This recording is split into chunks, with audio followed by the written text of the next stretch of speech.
এখানে কি করে চলে এলো? আমি কি করে জানবো? আমিও তো সবার সাথে বাসের ভেতরেই ছিলাম। এইসব পরে ভাববো, প্রথমে নিজের জীবন বাঁচাও আর পালাও। যখন দুজনে জঙ্গলের দিকে পালিয়ে যাচ্ছিল, ঠিক সেই সময় পেতনি পাখি তাদের পথ আটকায়। আমাকে চিনতে পেরেছিস প্রধান?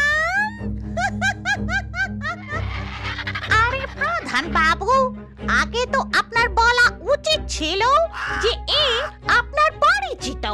শুধু শুধু এতটা দৌড়লাম। চুপ কর, আমি জঙ্গল প্রধান, আমি কোনো পেতনি না। আমি কি করে কোনো পেতনি পাখিকে চিনবো বলতো? ক্ষমা করবেন পেতনি পাখি, আমি আপনাকে চিনি না। কে আপনি?